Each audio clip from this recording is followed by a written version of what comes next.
شهر رمضان الذي أنزل فيه القرآن هدى اعوذ باللہ من الشیطان الرجیم بسم اللہ الرحمن الرحیم الحمد للہ رب العالمین ثم الصلاۃ والسلام۔ ہماری گفتگو مسائل میں چل رہی تھی اور روزانہ آپ کے سامنے ایک خاص عنوان کو پیش کیا جاتا ہے، وہ عنوان جو آپ کے کورس میں شامل ہے اور جس سے سوالات پوچھے جا رہے ہیں۔ تو آج کا جو عنوان ہے وہ ہے خمس کے مسائل۔ خمس کے مسائل میں سب سے پہلے فہرست انہوں نے بیان کی ہے، جو مسئلہ نمبر ہے وہ 1721 کہ خمس کتنی چیزوں پر واجب ہوتا ہے۔ آیت اللہ سستانی نے 7 چیزوں پر بیان کیا ہے کہ 7 چیزوں پر خمس واجب ہوتا ہے۔ فہرست میں 7 چیزیں ہیں جو میں بیان کر دیتا ہوں۔ نمبر 1، کاروبار یا روزگار کا منافع، وہ انسان جو کاروبار کرتا ہے، روزگار، اس کا منافع۔ معدنی کانے۔ تیسرا ہے دفنیہ یعنی گڑا ہوا خزانہ، زمین میں جو دفن ہوا خزانہ ہوتا ہے اس پر بھی خمس ہوتا ہے۔ حلال مال جو حرام سے مخلوط ہو جائے، 4 یہ ہے۔ 5، غوطہ خوری سے حاصل ہونے والے سمندری موتی اور مونگ۔ نمبر 6، جنگ میں ملنے والا مال غنیمت۔ اور 7 ہے مشہور قول کی بنا پر وہ زمین جو کافر ذمی سے کسی مسلمان نے خریدی ہو، یعنی 7واں ہے مشہور قول کی بنا پر وہ زمین جو کافر ذمی کسی مسلمان سے خریدے۔ یہ 7 وہ چیزیں ہیں کہ جس پر خمس واجب ہوگا۔ اس کی تفصیلات آپ توضیح المسائل میں رجوع فرمائیں، ان کی مزید تفصیلات وہاں آپ کو مل جائے گی۔ جو ہمارے کورس میں جو سوالات ہیں اور جو مسائل ہیں ان کا بیان ہے۔ مسئلہ نمبر 1724 میں دو طرح کی گفتگو ہے۔ نمبر 1 یہ ہے کہ وہ مال جس پہ خمس نہیں ہے اس کا بیان ہے، اور پھر آگے چل کے یہ بیان کیا ہے کہ جن چیزوں پر خمس ہوگا، یعنی اس طرح بیان کرتے ہیں مسئلہ نمبر 1724 میں کہ کن چیزوں پہ خمس نہیں ہے۔ 4 چیزوں نے بیان کی جس پہ خمس نہیں ہے۔ مہر پر جو شوہر اپنی بیوی کو دیتا ہے اس پہ خمس نہیں ہے۔ طلاق خلا میں ملنے والی رقم اور وہ پیسہ جو بیوی کو ملتا ہے اس پہ بھی خمس نہیں ہے۔ یہی حکم دیت پر ملنے والی رقم کا ہے، جس کو دیت کی رقم ملی ہے اس کا بھی یہی حکم ہے۔ اور چوتھی چیز ہے اس طرح میراث کے معتبر قواعد کی روح سے جو میراث انسان کو ملے۔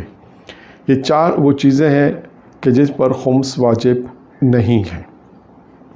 اور اسی مسئلے میں آگے انہوں نے بیان کیا کہ اگر کسی شیعہ مسلمان کو اس کے علاوہ اور کسی ذریعے سے مثلاً، اب ایک مثال کے طور پہ ایک چیز بیان فرماتے ہیں کہ تعصیب، یہ اہل سنت کیا ایک میراث کے اندر ایک قانون ہے۔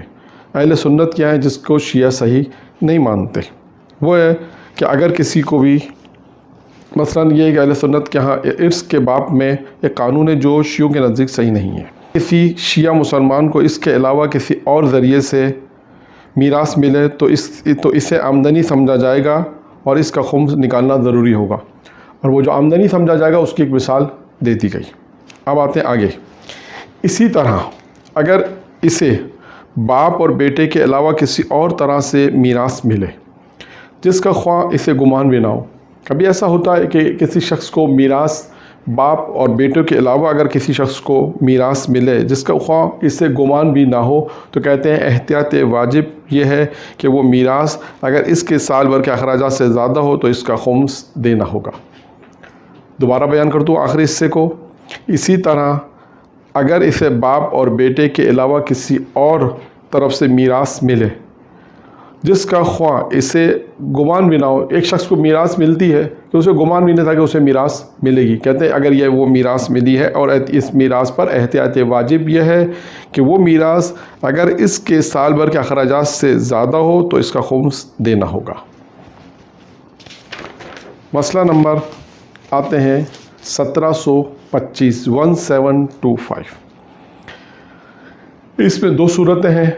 پہلے میں نے اس لیے بیان کیا کہ بعد میں بیان آئے گا 2 صورتوں کا۔ تو پہلے آپ توجہ سنیں، پہلی صورت کون سی ہے اور دوسری صورت کون سی ہے۔ اگر کسی شخص کو کوئی میراث ملے، پہلی صورت پہ بیان کرتے ہیں، اگر کسی شخص کو کوئی میراث ملے اور اس سے معلوم ہو کہ جس شخص سے اسے یہ میراث ملی ہے اس نے اس کا خمس نہیں دیا، اسے اس بات کا علم ہے، اسے معلوم ہے کہ ایک شخص کو میراث ملی ہے اور اسے اس بات کا جس شخص سے اس میراث ملی ہے اس نے اس کا خمس نہیں دیا، اسے معلوم ہے کہ جو میراث مجھے ملی ہے اور اسے اس بات کا علم ہے کہ اس شخص نے اس کا خمس نہیں دیا، تو ضروری ہے کہ وارث اس کا خمس دے گا۔ میں دوبارہ بیان کروں، اگر کسی شخص کو کوئی میراث ملے اور اسے معلوم ہو کہ جس شخص سے اسے میراث ملی ہے اس نے اس کا خمس نہیں دیا، اس نے اس کا خمس نہیں دیا تھا، تو ضروری ہے کہ وارث اس کا خمس دے گا۔ پہلی صورت یہ ہو گئی۔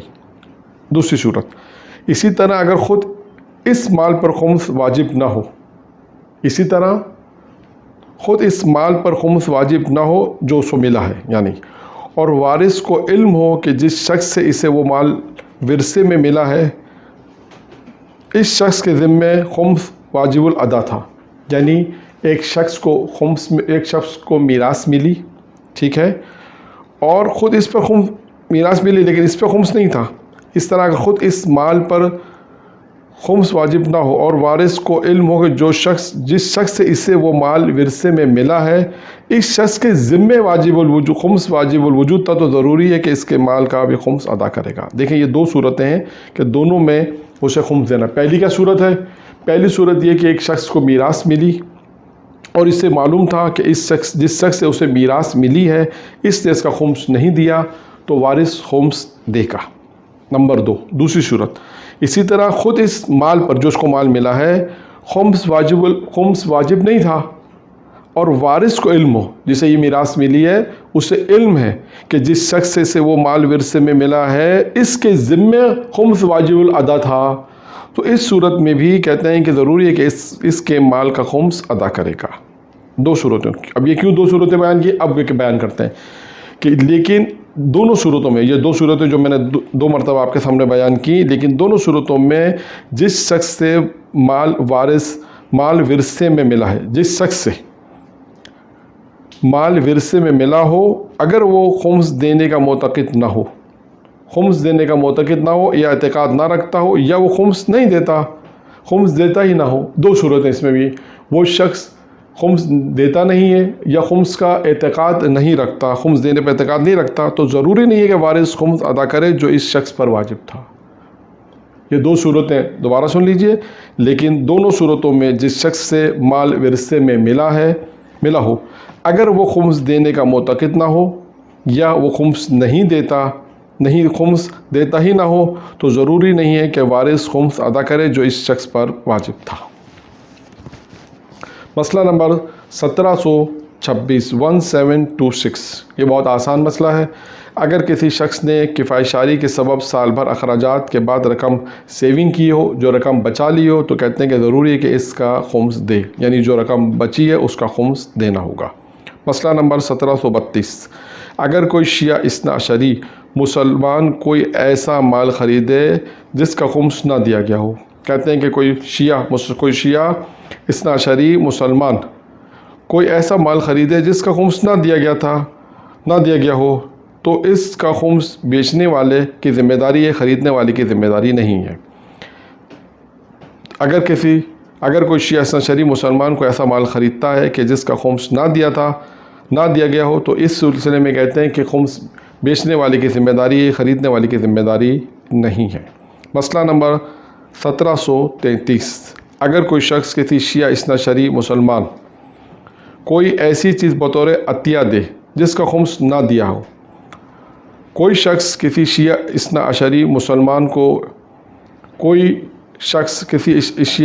اثنا عشری مسلمان کو کوئی ایسی چیز بطور عطیہ دے جس کا خمس نہ دیا گیا ہو، تو اس خمس کی ادائیگی کی ذمہ داری عطیہ دینے والے پر ہے، اور جس کو عطیہ دیا گیا اس کے ذمے نہیں ہے۔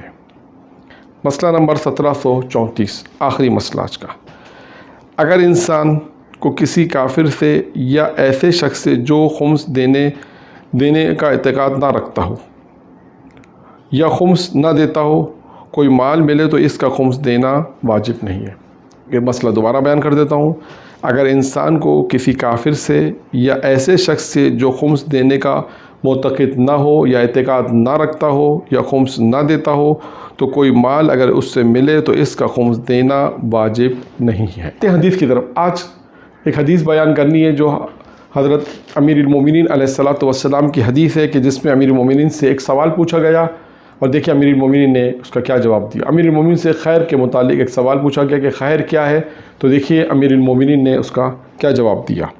امیر المومنین نے اس سوال کے جواب میں پوچھا مولا خیر کیا ہے، تو دیکھا امیر المومنین نے کہا کہ خیر مال اور اولاد کی کثرت کا نام نہیں ہے۔ کوئی یہ نہ سمجھے کہ اگر خیر کسی کے پاس مال زیادہ ہے یا اولاد کثرت سے اولاد ہے تو کوئی یہ نہ سمجھے کہ یہ خیر ہے۔ امیر فرماتے ہیں خیر مال اور اولاد کی کثرت کا نام نہیں ہے، بلکہ خیر علم کی کثرت اور علم کی عظمت میں ہے۔ یعنی خیر معلوم ہوا کیا ہے؟ خیر ہے، خیر علم کی کثرت اور علم کی عظمت کا نام ہے۔ لوگوں پر عبادت پروردگار سے ناز کرو۔ اس کے بعد فرمایا نیک کام اگر انجام دو تو اللہ کا شکر ادا کرو، اگر برے کام انجام دیے ہیں خدا نخواستہ کو برا کام انجام دو تو اسے فوراً استغفر اللہ پڑھو، استغفار کرو، فوراً استغفار کرو۔ کوئی کام اگر غلط اور برا انجام ہو جائے تو فوراً استغفار کرو۔ اور یاد رکھو دنیا میں خیر صرف دو طرح کے لوگوں کی ہے۔ دیکھیں امیر مومن فرمایا یاد رکھو کہ دنیا میں خیر صرف دو طرح کے لوگوں کی ہے۔ ایک وہ کہ جو گناہ کے بعد فوراً توبہ کے ذریعے اس کی تلافی کرتے ہیں، ایک وہ جو گناہ کرے اور توبہ سے فوراً اس کی تلافی کرتے ہیں اور فوراً معافی مانگ لیتے ہیں پروردگار سے، توبہ کے ذریعے اس کی معافی مانگ لیتے ہیں۔ اور دوسرا وہ انسان جو نیکیوں میں جلدی کرتا ہے۔ مولا نے فرمایا دوسرا وہ انسان وہ انسان جو نیکیوں میں جلدی کرتا ہے۔ وآخر دعوانا الحمدللہ رب شهر العالمین۔ رمضان الذي أنزل فيه القرآن